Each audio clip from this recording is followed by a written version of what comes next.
Hello, I'm Bobby Lee, and this is the Bobby Lee Show. Today we have with us Eustace Mullins, a lecturer, an author of many books, a scholar, Washington and Lee University, and today we're going to be talking about several different subjects. But this particular subject is the most important for today's political venue.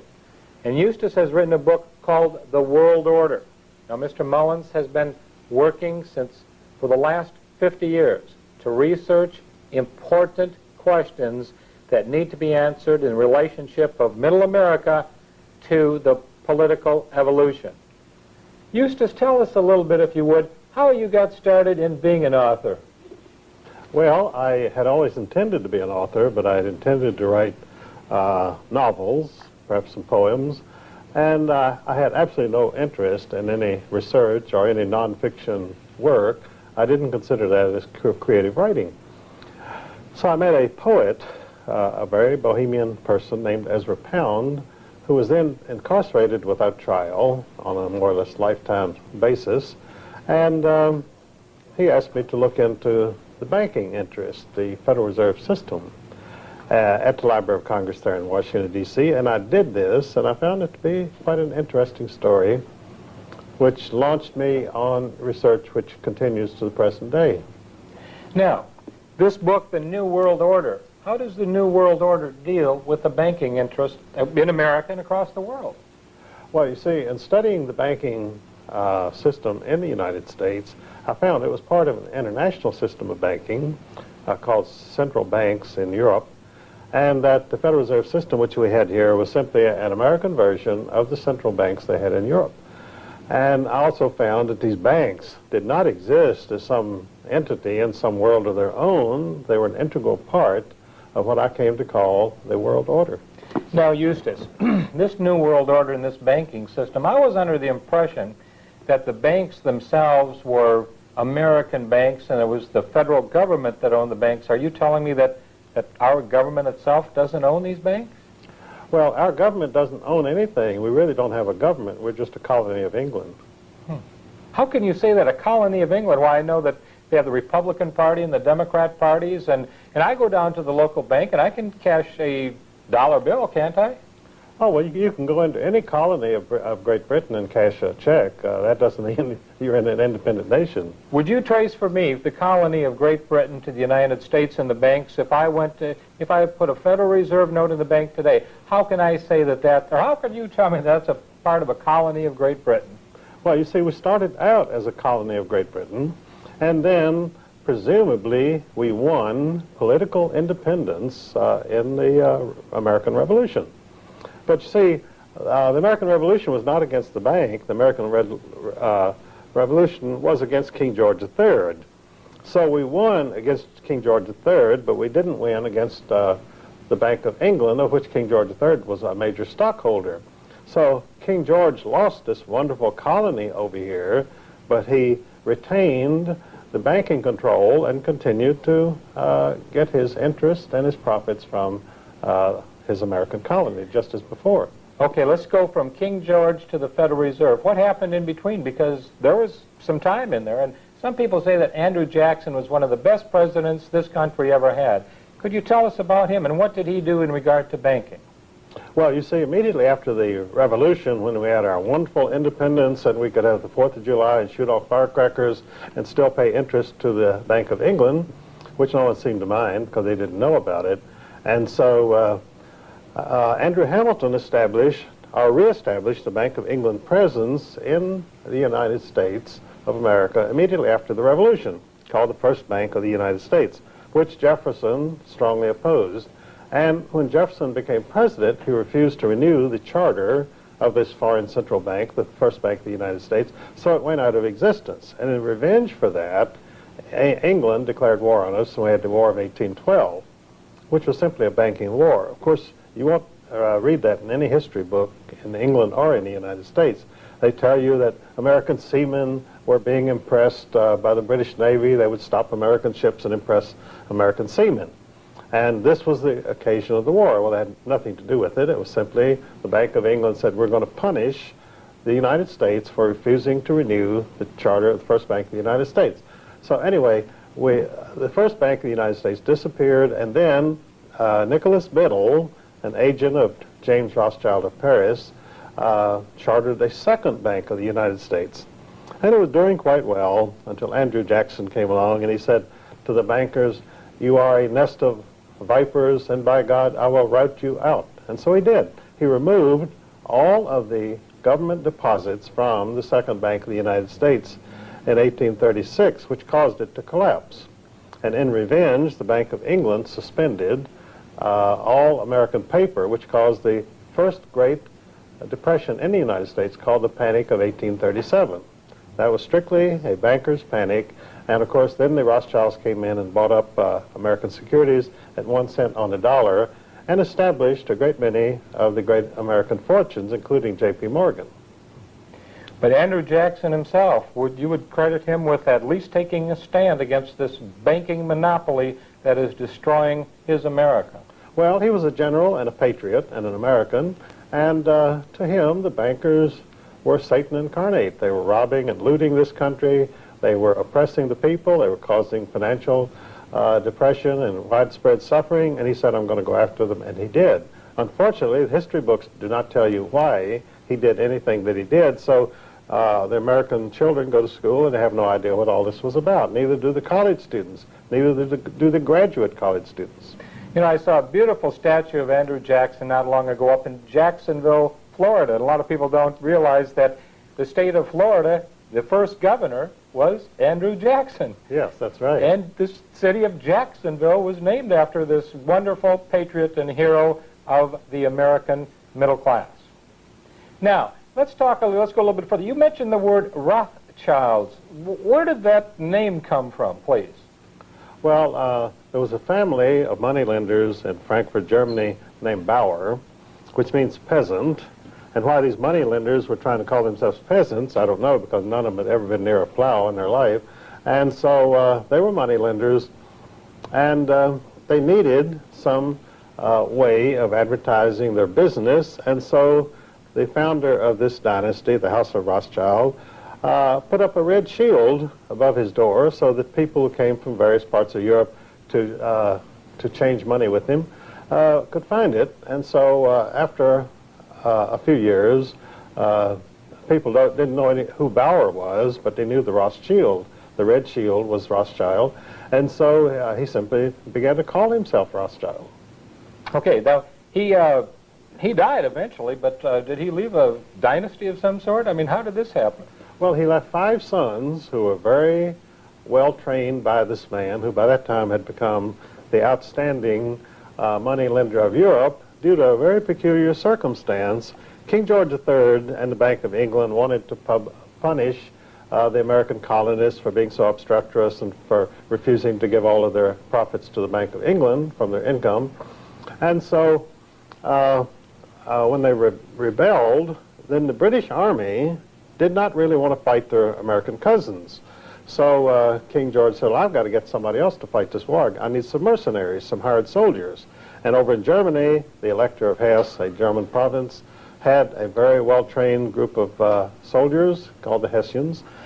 And so he said, well, I'll rent these out to you, King George, who was a German himself, by the way, of Hanover. And he said, for $5 million, you can have this nice army. And so George said, all right. And then when the Elector of Hesse got this $5 million, he said, what am I going to do with it? And they said, well, there's a very good investor and financial advisor named Meyer Amschel Rothschild there in Frankfurt. So he let Meyer Amschel lend out this money, which was the biggest chunk of capital in Europe at that time, $5 million. And so Amschel spread it around, and pretty soon he brought back $20 million to the elector, who was very pleased, and kept $5 million for his efforts. So now he was a monetary power himself, and of course the elector of Hesse let it be known that if you had money to invest, put it in Meyer Amschel's hands. So when Meyer died, he had 5 sons, and so they dispersed themselves over the 5 capitals of Europe. And Nathan went to London, James went to Paris, and so forth. So they now had total control of the monetary resources of Western civilization, the entire continent of Europe. And they had developed some very interesting techniques. One was that the courier went from James in Paris to Nathan Mayer in London, and he wanted $1 million in gold. So he would give him a note saying, I want $1 million in gold, but he would not sign it. So if someone came into a Rothschild office, a courier, and said, I have a request here for $1 million, it's signed James Rothschild, and Nathan knew it was fake because they didn't sign their communications. Little trickery even then, but I think good little trickery. Well, you live and learn, you know. That's right. So we're talking about the New World Order. In the New World Order, we had the war with England, and that was the Revolutionary War. And there was the banking system that was set up, and that was Alexander Hamilton that set it up originally after that. Thomas Jefferson then went ahead and decided this was not good for the American people. And then after that, we had the War of 1812, and then we come to Andrew Jackson, and he fought the bankers again, and then we have the Rothschilds, and their dynasty is building. Tell us about the Rothschilds now, how they enter into the picture as far as, shall we say, the Federal Reserve is concerned. Well, the Rothschilds realized early on you don't make any money by lending somebody $200 to buy a used car. They only dealt with governments and with the kings of Europe, and they only handled government loans because that's where the big money was. And you see, they realized it was a sure thing because if you lent money to a government and they didn't repay you, then they would never get any more money. And they always needed money for wars and for to build Versailles and so forth. To be a king means you spend a lot of money. You're a big spender. And they could always tax their people enough to repay the Rothschilds their money, so they had nothing to worry about. And so by 1880, the Rothschilds really owned all of Europe, and they owned a large part of the United States secretly because they always advertised and promoted the idea that the Rothschilds had no activities in the United States, and they did not because they worked through August Belmont, who was their named representative, and they also worked through J.P. Morgan and Kuhn Loeb Company, which were their secret representatives.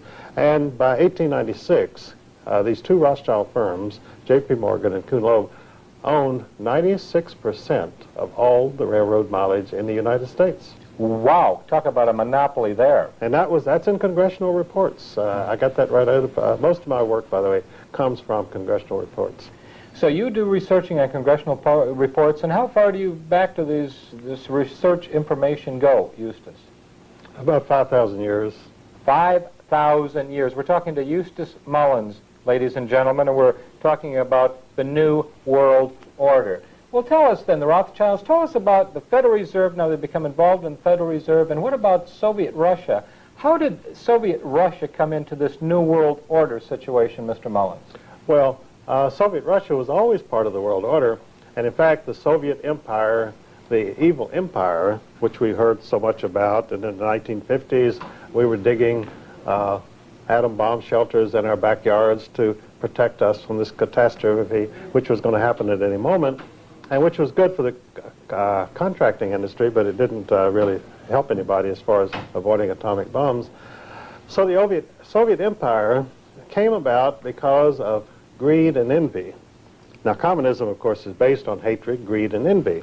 But what people don't realize is that the Russian Revolution came about because of the greed and envy of King George V of England for his cousin, Tsar Nicholas II of Russia, who happened to be the richest man in the world. And when you're the richest man in the world, the consequence is all the people who are not quite as rich hate you and wish they could get their hands on your money. So the Rothschilds told King George V, they were all around him as his advisors in London. They said, look, let's go after Nick and get his dough. And George said, well, I'm game. And so the Rothschilds started the communist movement in Russia.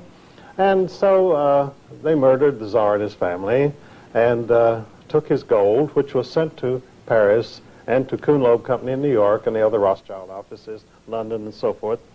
And some of this money, by the way, these Rothschild banks used to buy the original stock of the Federal Reserve System in 1914. That was all bought with the Tsar's money, and so the Romanov heirs, such as are still alive, are the real owners of our Federal Reserve System.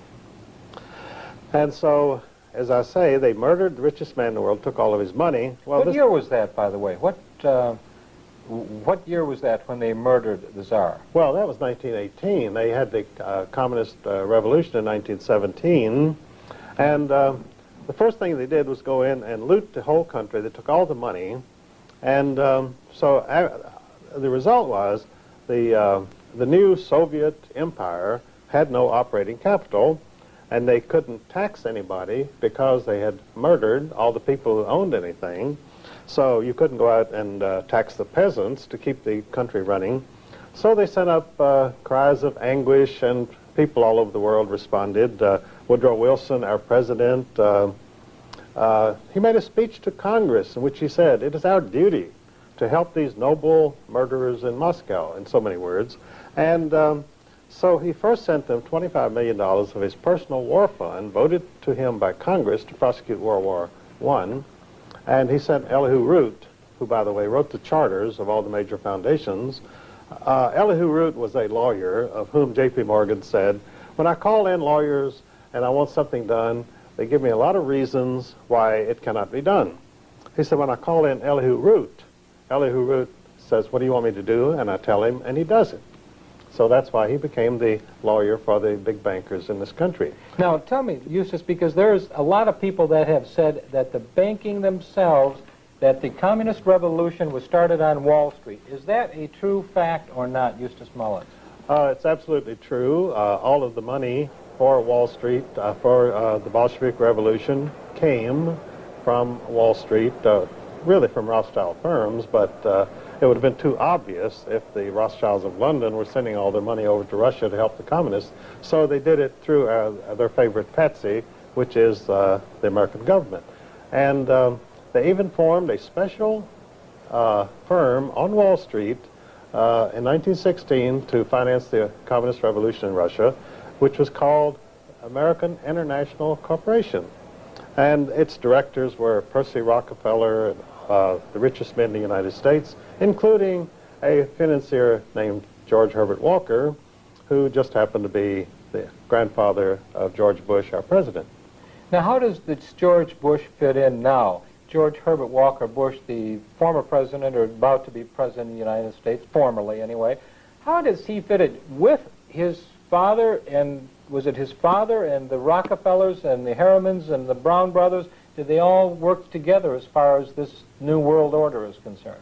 Well, the New World Order is a group of insiders. It's sort of an international mafia, and they either work together or they get eliminated. I mean, these people have to cooperate because the death sentence is automatic if you don't. And you don't say, I'm going my way, to heck with you, because if you go your way is straight down. And so George Bush was like a lot of scions of these World Order families. That is, he was unemployable. I mean, if he came in to be interviewed and there were 8 people there, he would be the 8th one that you would hire if you had to hire 8 people.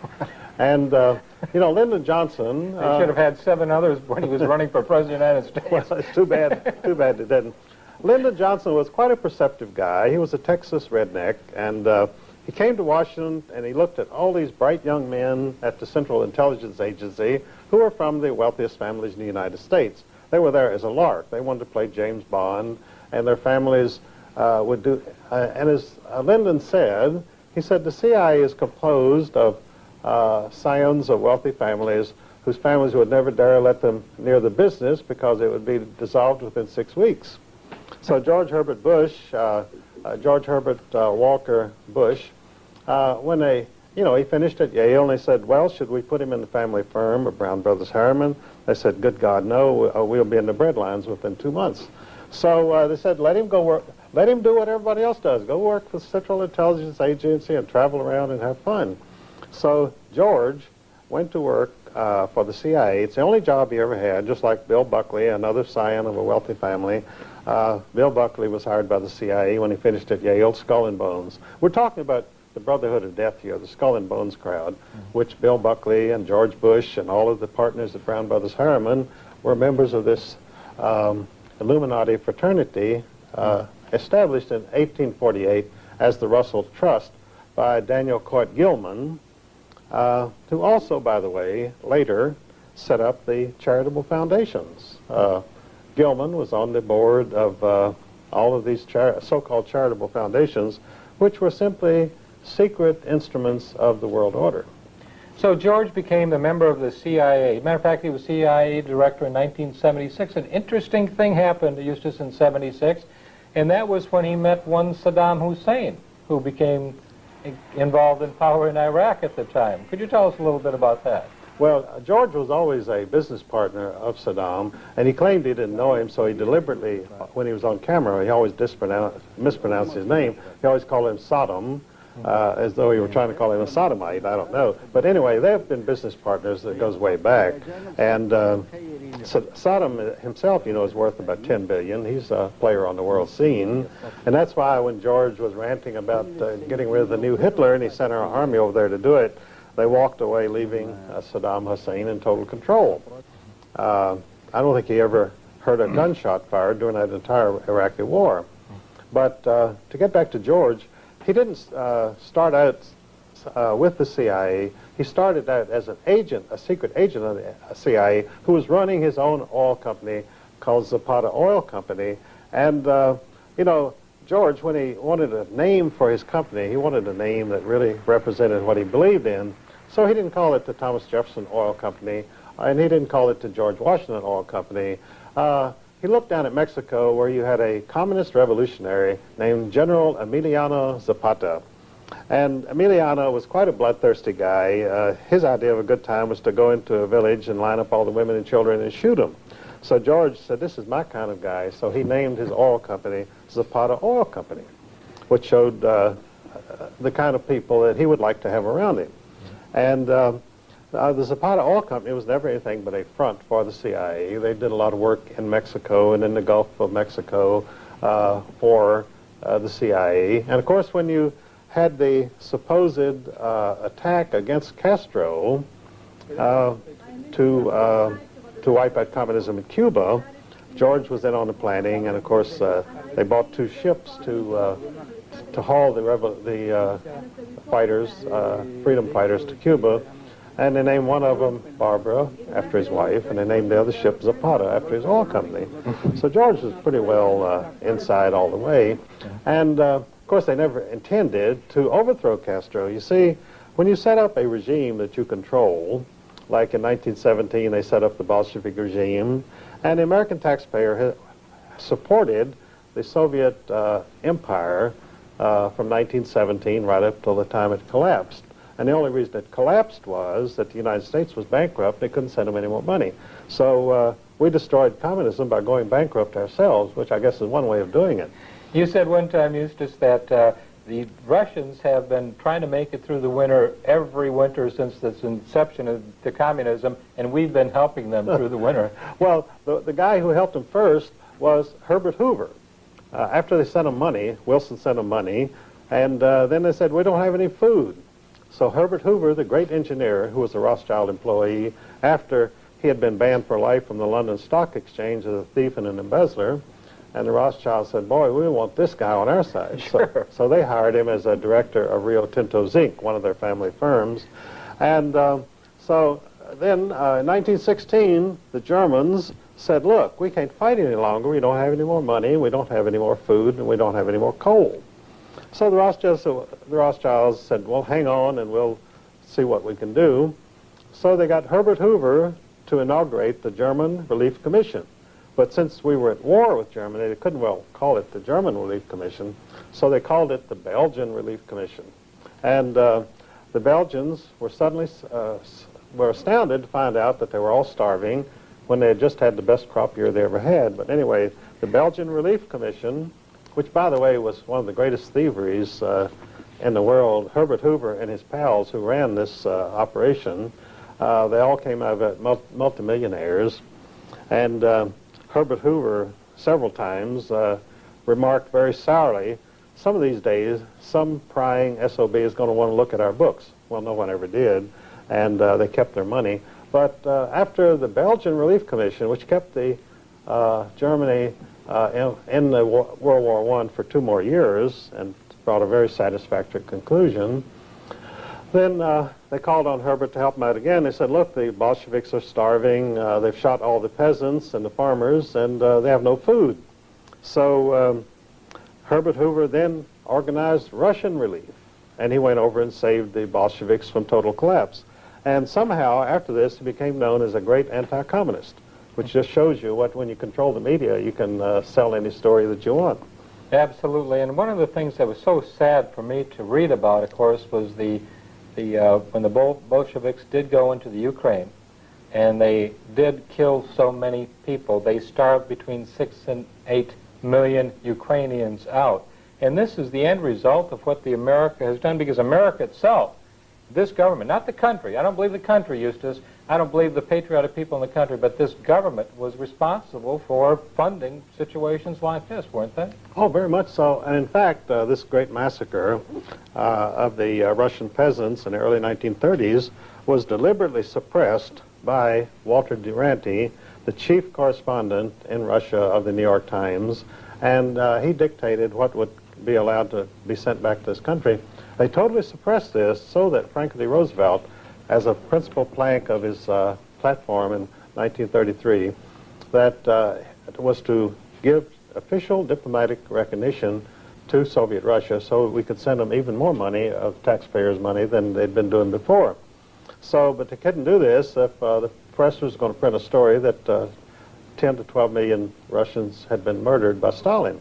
So the story was completely suppressed, and in fact the American people today really don't know whether to believe it or not. There have been several books out about it by Robert Conquest, which are very good, totally documented, but they don't get much play in the media. Mm-hmm. You know, they had a movie at one time on PBS, but PBS refused to run it in most of its affiliate, and that was Harvest of Despair. Oh, yes. It was a television, I think it was about an hour and a half long, or a couple hours anyway, but it showed exactly what happened and the terrible human tragedy that this government, the United States of America government, was involved in by the fact that they supported communism in other parts of the world, namely the Soviet Union at that time. You know, it's interesting to me, Eustace, that over 70 million people have been killed by communism, many by their own people, and we still support governments like that. How can this happen, Eustace Mullins?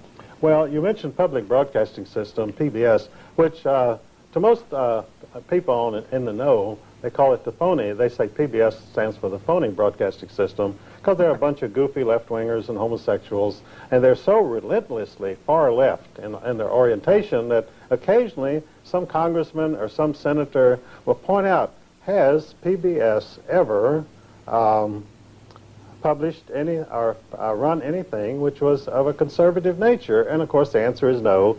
And whenever someone in Washington points this out, why they would have to point it out, I don't know, because all you got to do is turn this phony broadcasting system on and you can see it for yourself. But whenever a congressman mentions this, they immediately denounce him in the entire press as a hate monger, guy who wants to suppress freedom of speech. Mm-hmm. And of course there is no freedom of speech on the phony broadcasting system because it's totally left-wing. Now, we have a number of people, different types of people, different nationalities in this world. We had World War I, we had World War II, we had South Korean War, and then we had Vietnam. Should we have fought any of those wars, Eustace Mullins? Was there a real reason? And what was the end result of us being involved in, say, World War I and World War II? Well, John, you have to understand what wars are. Wars are carefully staged productions. Now, these are all carefully staged, and they did what they were supposed to do, and they had a good audience, and so I think they were successful. But to say that these wars were about anything, that they had some particular philosophy of government opposing another philosophy of government is total nonsense. These were world order productions, and as I say, they were carefully staged. Both sides were set up to perform in a certain manner, and the outcome was always predetermined. In other words, you were looking at a staged production which you had already seen many times, a sort of a soap opera, and you knew how it was going to come out before it even started. Now, Eustace, you're a veteran, and I'm a veteran. And I know when I went in the service, I was just about as patriotic as anybody could possibly be. That's the way that I felt anyway. And, you know, I saw things in the service, Eustace Mullins, that would lead me to believe that I still love my country, don't get me wrong, but it's this government that I don't think that I'd ever fight for again, because you just kill a lot of people, raise a lot of debt, raise a lot of taxes. I come back, the people are far worse off than they ever were before, and we seem to be enslaving ourselves. Is this true, or am I imagining things? Oh, you're not imagining anything. In fact, I was in the Air Force during World War II, and I can't say that we were very patriotic, because during our basic training down here at Miami Beach, we were marching along, drilling in the morning, and we were singing to cadence, and we would sing, I hate wall, Eleanor hates wall, my dog Paula hates wall.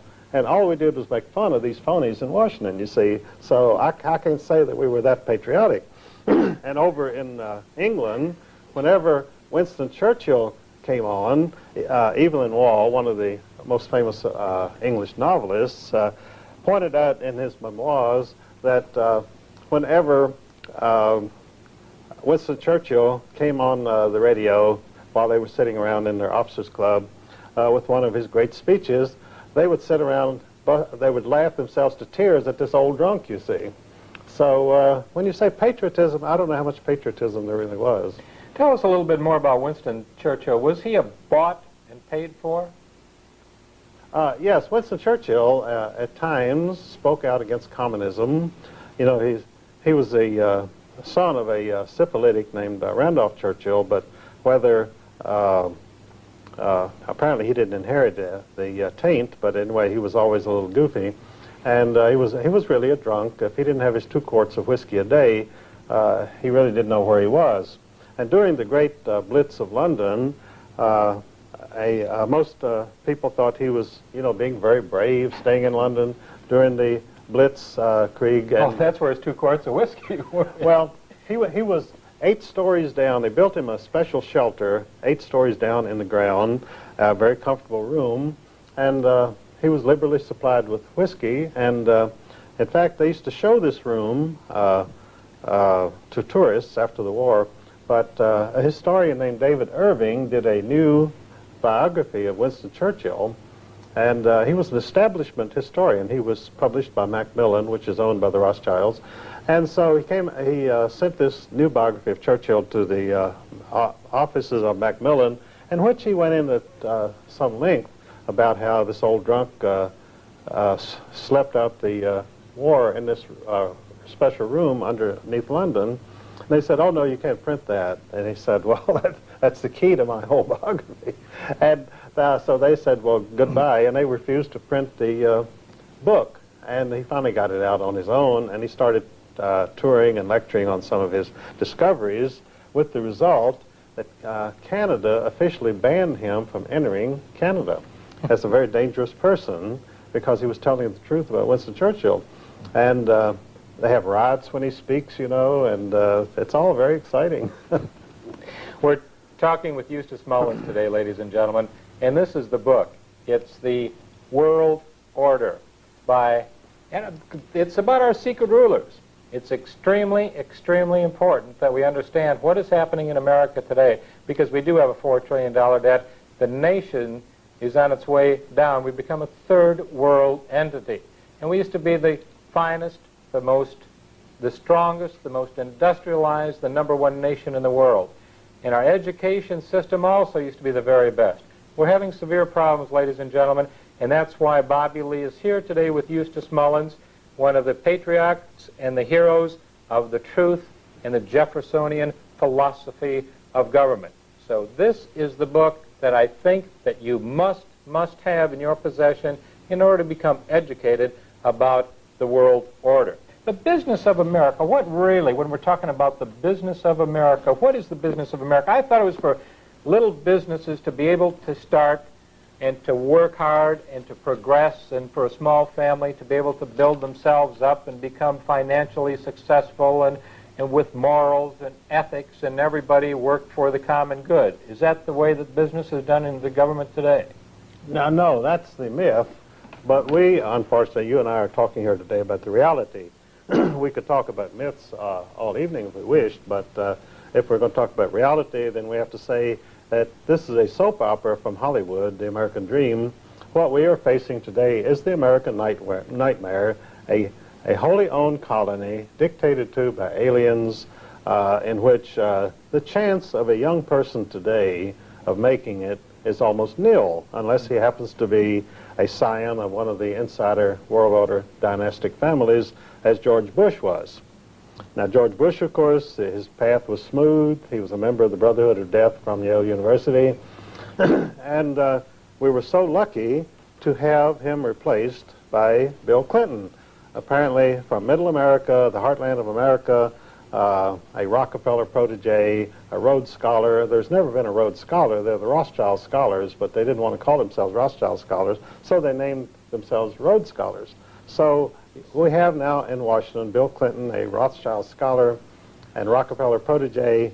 You know, the Washington Post on June 21st explained the sudden meteoric rise of Bill Clinton when you had all these people contending for the presidential nomination in the Democratic Party, and they all looked equally qualified, they all looked equally stupid, and which would satisfy the American people. And they were all lawyers. And they were all lawyers, and they were all proteges and insiders. You had Albert Gore, whose family has lived off of largesse from Arm & Hammer for many years, the founder of the Communist Party of the United States, and this has all been printed in the Washington Post and many other places. So suddenly the Rockefellers said, well, it's time for the show to be over, and so Senator J. Rockefeller and David Rockefeller notified them, Clinton is the man, I want all you other people to disappear, and so Clinton came forth as #1 Rockefeller choice. You know, it's amazing. Of course, you know, to me, from changing from George Herbert Walker Bush to Bill Clinton is just like leaving the soiled diaper on the baby and just changing the safety pin. Well, very good analysis. Right.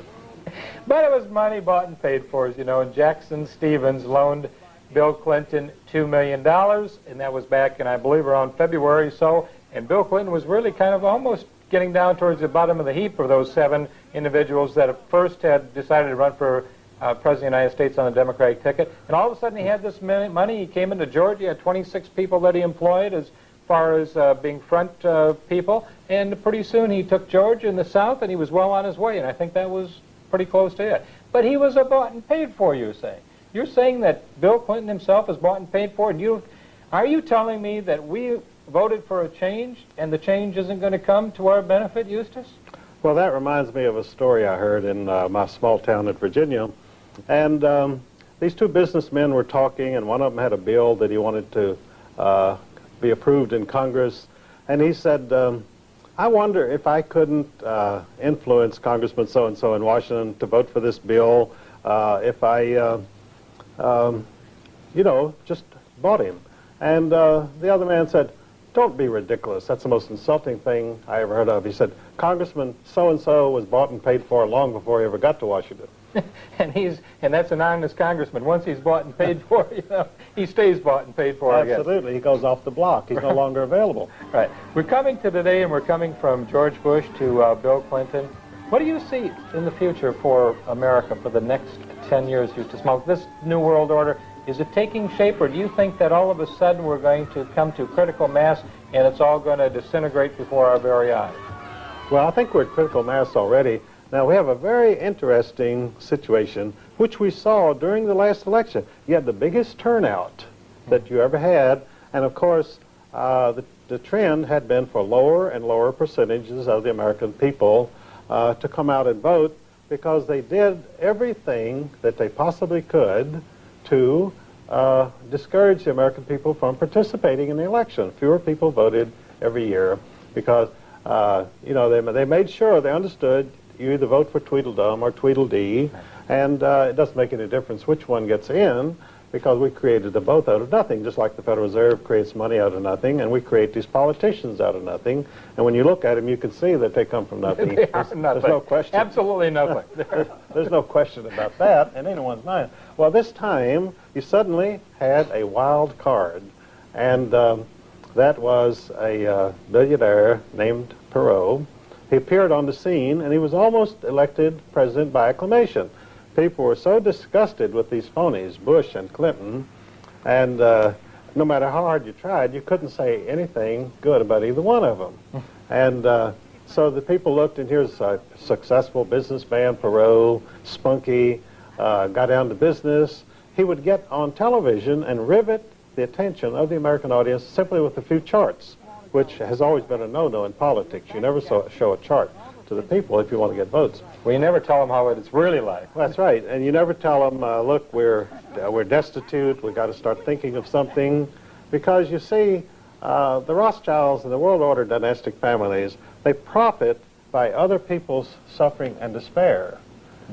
They profit when you have a communist revolution go in and murder 10 million peasants. They profit when you have a world war which devastates Europe. And so, this is exactly what happens. You know, Baron Alphonse de Rothschild was asked during the communist revolution there, he said, aren't you worried about all of your houses and your vast estates and so forth with the revolution going on? He said, certainly not. He said, you always want to buy when blood is running in the streets. That is, when everybody thinks we're collapsing, nothing's going to be worth anything, and they say, I'm going to dump this for a penny on the dollar. That's when the Rothschilds and the insiders buy everything. And, of course, the United States is coming to that point now. We're in a recession. Real estate is down. This is the time to buy, because this is a fluctuating thing. It goes up and it comes down. It goes up and it comes down, because it's manipulated. It's always manipulated. You know, J.P. Morgan was asked once, as the leading banker in the United States, someone rushed up to him and said, Mr. Morgan, please, would you tell me, what is the stock market going to do?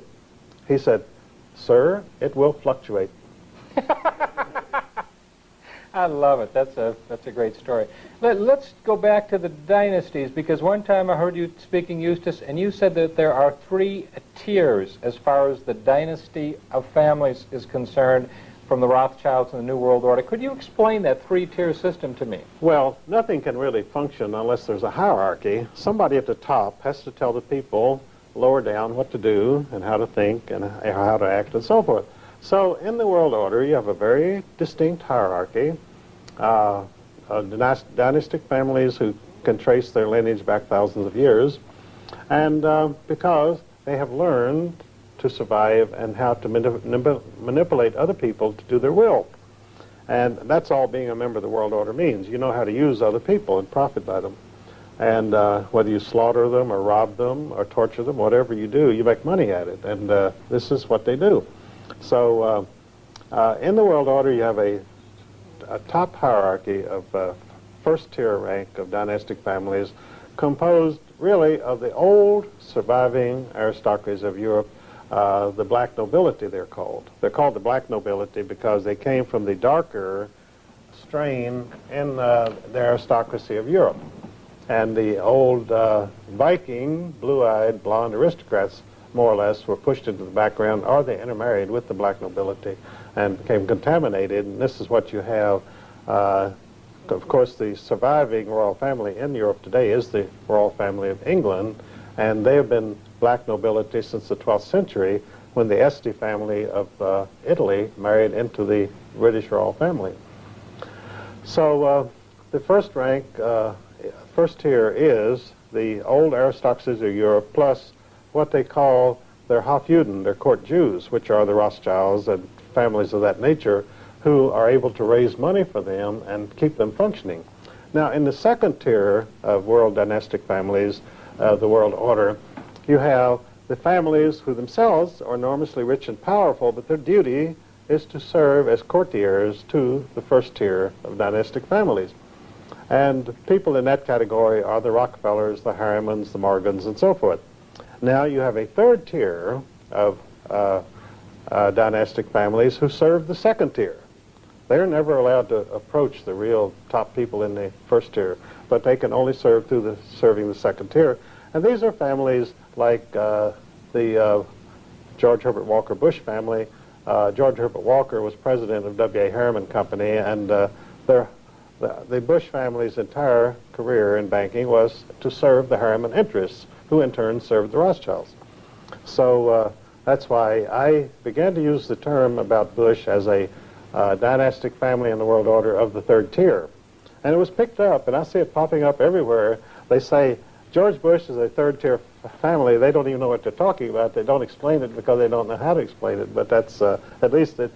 Much of my material, by the way, Bob, I see popping up all over the place because it goes into the system and is sort of piped in and begins to be picked up by people.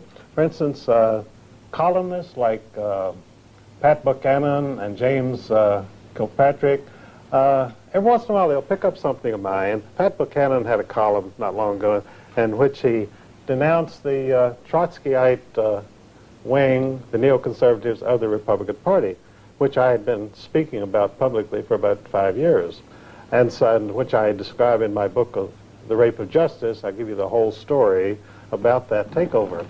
And as I say, it's rather flattering to see these things come out in public piecemeal. They never really explain it, and of course they never attribute it to my writings, but at least it's getting around, and that's helpful. Now, we've had this last election, of course. H. Ross Perot did an excellent job, a wonderful job. He only collected 20%, though, because of the fact I think a lot of people in the media themselves always kept saying, well, a third party can't win. And yet we've had a two-party system in this country, but some people say it's just one party. It's the Democrat wing of the Communist Party or the Republican wing of the Communist Party. Could you explain that? Could that be true at all? Well, it's been true since 1933. You see, you had a man in a wheelchair running for governor of New York named Franklin D. Roosevelt, Delano Roosevelt, and he was the grandson of the most successful opium dealer in Hong Kong named Warren Delano. And, you know, the myth about the great fortunes of this country is that these were hard-working people who saved their money and built important businesses. The fact is, most of the old family money in this country came from dealing in drugs and dealing in slaves, the slave trade and the world opium trade. And, of course, the Delano Roosevelts. Well, we've become the slaves now, but they're still dealing in slaves. Well, what has happened in this country and over the world is we have reverted, through the world order, we've reverted to the Middle Ages. We have a feudal system now in which, you might say futile system because of the way it works, but it's a feudal system in which you have the serfs and you have the lords in the castle, and that's it. And there's not to be anything in between. You see, the great achievement of Western culture, of European culture, was to produce, to move from the Middle Ages into modern times by producing a middle class, a hard-working, thrifty, sober group of people who created businesses and went into production, and they built homes and businesses and so forth, and they brought prosperity. But you see, when you're very rich, you don't like to see prosperity. I mean, what's the good of having money when everybody else has money, you see?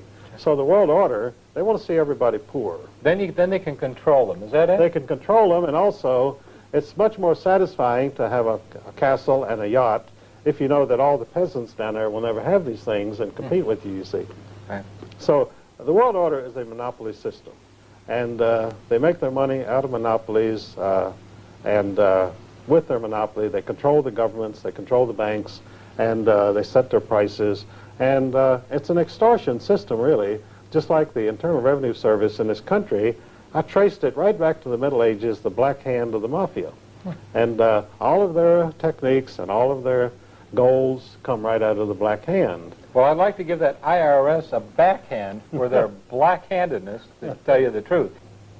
How do we turn this around? If they allegedly have the power, And money is power, Eustace. And a lot of people say they've got all the money, you know, they have control of the government, they have control of the Republican Party, Democrat parties, they have the bureaucracy.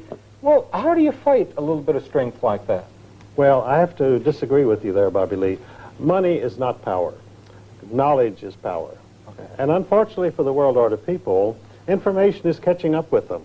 You have channels of mass communication. In fact, if we were to get on national television with 30 minutes of what we're talking about today, you would have a revolution in this country. They can only survive by desperate defensive measures, by keeping us from reaching the American people with the truth, and of course we're fighting to despite of. And that's been what my 50-year career has been, to bring the knowledge that I have and that Ezra Pound imparted to me almost 50 years ago to the American people. And of course, the reason you had this great turnout in this particular election that just passed was the American people knew something was wrong, and some of this material was leaking out. You know, I've circulated over 1 million books and over 1,000 articles in the past 50 years, and the information is getting there. Even though, to the national media, I still do not exist. I'm a non-person. And that's one of the things that they try to do, Eustace, isn't it? I mean, it's they either smear people or they don't allow them to be able to present their knowledge. There's so many different ways, techniques that they have that are certainly un-American. Well, the publishing industry in this country is totally owned.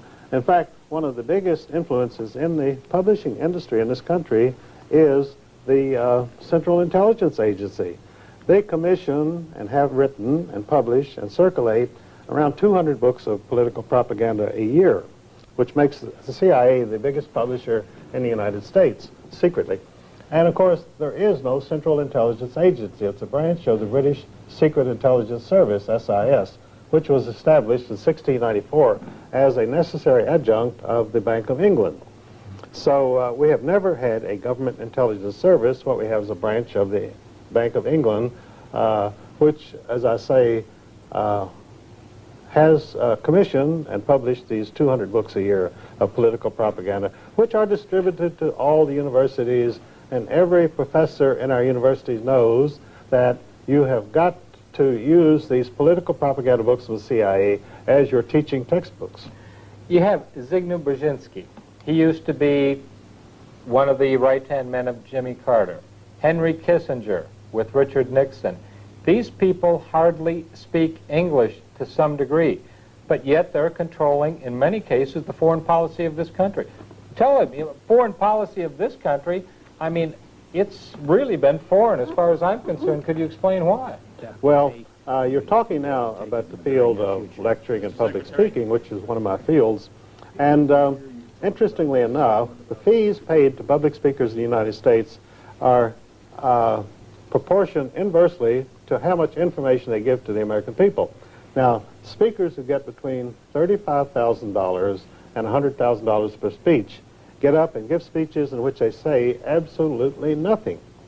And then when you have people on my level who give you solid information by the ton, we get practically no fees whatsoever because they don't even want us to ever appear in public. We ask you to support the Bobby Lee and the Eustace Mullins Fund, and we will be bringing you in the future other videos, and we want you to go ahead and purchase as many of Eustace's books as possible. There is a number that you can call right now. It'll be on your screen, and you call and you order some of those books, and this is for the posterity of your children, your family, your future. You need to know. Thanks for being with us today on the Bobby Lee Show. And Eustace Mullins, thank you, sir, for being a part of America and the great patriot that you are. And the fact that the bad guys most always go free, that is wrong. We need leaders who lead us, not stick us and bleed us and take all our money and send it abroad. We must take America back. We need prayer in the schools and more things made in USA. It's the least we can do for the red, white, and blue. We must take America. America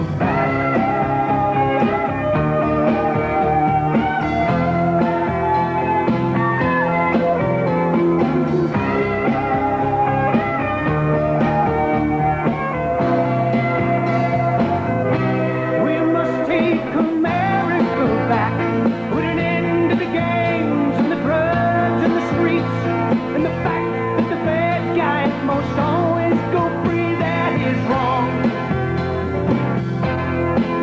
We need leaders who lead us, not stick us and bleed us, who take all our money and send it abroad.